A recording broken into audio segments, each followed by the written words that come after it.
Healthy life पक्षर Baleshwar में पालित है आंतर्जातिक योग दिवस। योग एवं प्राणायाम माध्यम शारीरिक और मानसिक सुस्थता सह सुस्थ समाज गठन संभव बोली अतिथि मत।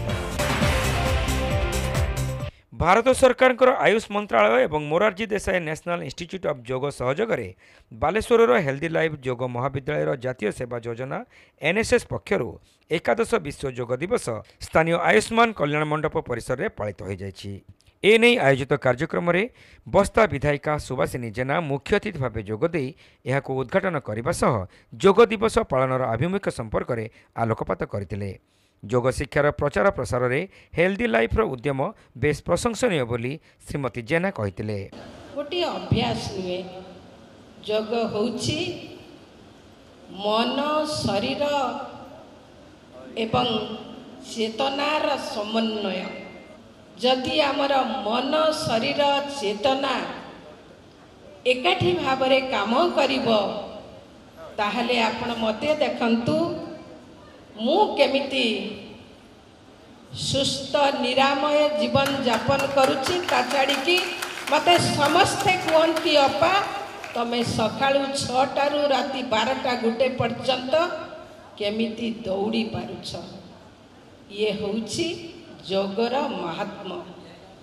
आपण योग कले शारीरिक भावरे सुस्थ रहिबा सहित मानसिक स्तर रे केते मात्रा रे सुस्थ रहिबे थरे योग को आपणे देखंतु।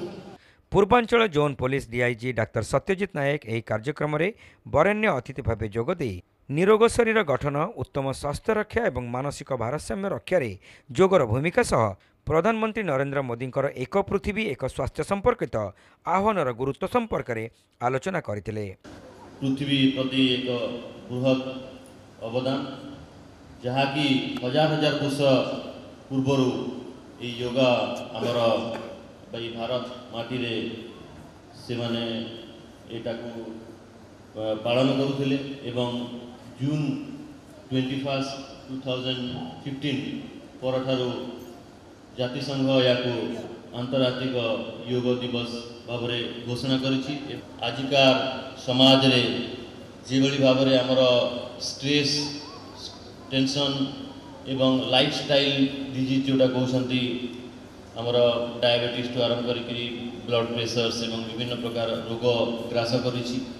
यंग जनरेशन्स कॉर्पोरेट सेक्टर में काम करुछंती किंबा स्ट्रेसफुल जॉब से काम करुछंती घंटा घंटा धरिकी से माने बसिकी रहउछंती एवं फिजिकल एक्टिविटीज जो गेम्स एंड स्पोर्ट्स आगु आम फिजिकाली जाइकरी फुटबॉल क्रिकेट किंबा अन्य बैडमिंटन सब खेलुथिले आज से सब से माने कंप्यूटर ही खेली ऑनलाइन गेम्स रे खेलुछंती। तेणु ओबियसली ताकर फिजिकल एक्टिविटीज जीरो हो जाउछि एवं लाइफस्टाइल ताकर खाइबा जो fast food and junk food सेटा खाइकरी आहुरी एड हो जाउछि हमर शरीर दुर्बल एवं मानसिक स्तर में आमर कंसंट्रेशन करि पारु नांती। तेणु एई भलिया एक परिस्थिति रे समाज जेतेबेले युवा शक्तिर उपादेयता ही समाज गठन करिबारे इम्पोर्टेंट होता है किंतु एई स्थिति रे योगार उपादेयता एवं तार एडवांटेज बहुत इम्पोर्टेंट हो जाता है। बालेश्वर पौराध्यक्षा सविता साहू समाजसेवी अंजलि पंडा कवि प्रशांत दास ध्वनि प्रतिध्वनि खबर कागजर मुख्य संपादक Srishtidhar Parida air India express pilot Ankit Kotech प्रमुख यह कार्यक्रम में सम्मानित अतिथि भाव जोगदे प्राचीन भारतीय गुरुकुल शिक्षा व्यवस्था रे योग एवं प्राणायाम को अग्राधिकार दि जाइथिबा बेले सुस्थ और निरोग जीवन यापन पाई प्रत्येक व्यक्ति दैनिक जीवनचर्या मध्य योग एवं प्राणायाम अभ्यास निमंते किछिटा समय देबाकू समस्त को आह्वान देथिले। आपण तो समस्त जानिछथि योगा विषय रे सुस्थ शरीर सुस्थ मन सुस्थ मनुष्यटी सुस्थ समाज गठन करिबारे सुस्थ मनुष्यर बहुत बड़ भूमिका अछि। तेणु स्वास्थ्य ही संपद। यदि स्वास्थ्य ठीक न रहिबो ताले मनुष्य ता लाइफ बा ता जीवन अंधकारमय होइछि। सेमिति सुस्थ मनटिए मध्य आवश्यक। तेणु ये योगा होछि बा योगा ध्यान एकाग्रता आक्युप्रेशर आक्युपंक्चर ଏସବୁ ଆମ ଦ୍ୱାରା ଆମେ ସୁସ୍ଥ ଶରୀର ସୁସ୍ଥ ସହିତ ଆମର ମନ ମଧ୍ୟ ସୁସ୍ଥ ହେଇଯିବ। ଏ ଚିତ୍ତରଞ୍ଜନଙ୍କ ନାଁ କାହିଁକି ଚିତ୍ତ ହେଲା? ଚିତ୍ତ ହେଲା ବୋଲି କ'ଣ ସେ ଯୋଗ ମହାବିଦ୍ୟାଳୟ ସ୍ଥାପନ କଲେ? ଯୋଗ ମହାବିଦ୍ୟାଳୟ ହେଲ୍ଦି ଲାଇଫ୍ କମ୍ ଦିନ କରିଛନ୍ତି, କିନ୍ତୁ ପ୍ରାରମ୍ଭରୁ ସେ ସନ୍ନ୍ୟାସୀର ଜୀବନ ବିତେଇଛନ୍ତି, ସାଧନା କରିଛନ୍ତି, ତପସ୍ୟା କରିଛନ୍ତି, ସଂସାରରେ ନ ରହି ସନ୍ନ୍ୟାସୀ ହେବାର ଚିନ୍ତା କରିଛନ୍ତି। ଶେଷରେ ତାଙ୍କ ନାଁ ଚିତ୍ତ ତାକୁ ସାମାଜିକ ପ୍ରକ୍ରିୟାରେ ଏକ ସୁନ୍ଦର ସମାଜ ଗଠନ କରିବା ପାଇଁ ଡାକି ଆଣିଛି। ହେ ମୋର ପ୍ରିୟ ଯୋଗର ସୈନିକମାନେ ମୁଁ ନିବେଦନ କରିବି, ଶାରୀରିକ ଯୋଗ ସହିତ ମାନସିକ ଯୋଗର ଏକ ଗଭୀର ସମ୍ପର୍କ ଅଛି। ମାନସିକ ଯୋଗ ନିଜ ଭିତରେ ଗୋଟେ ଅନୁଶାସନ ଜୀବନ ତିଆରି କରେ, ଯାହା ସହିତ ଚିତ୍ତ ଭାଇର ନାଁର ସମ୍ପର୍କ ଅଛି। ମଣିଷ ଯଦି ଚିତ୍ତ ଶୁଦ୍ଧି ନ ହେଇଛି ସେ କେବେ ଯୋଗୀ ହେଇପାରିବ ନାହିଁ।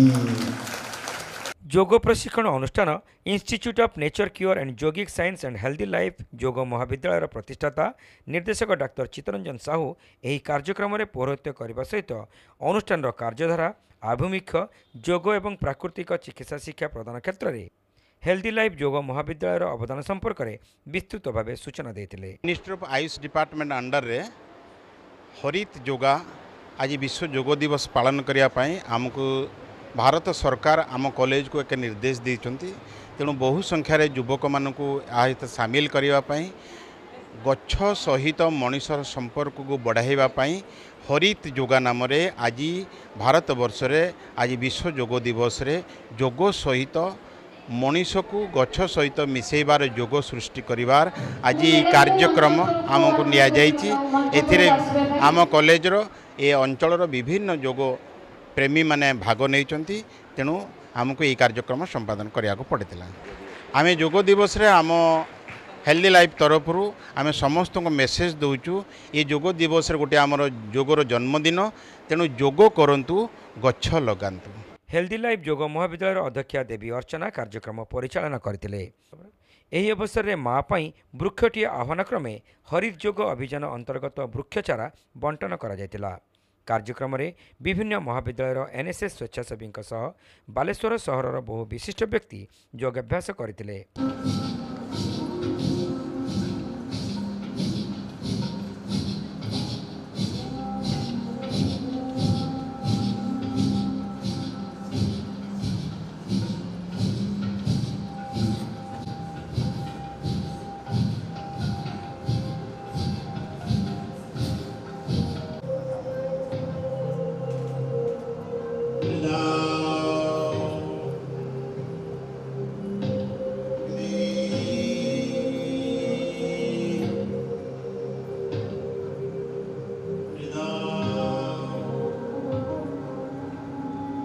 अध्यापिका अनिता मिश्र एवं अध्यापक अभिषेक दासंकर प्रत्यक्ष तत्वावधान में योगाभ्यास अनुष्ठित होता।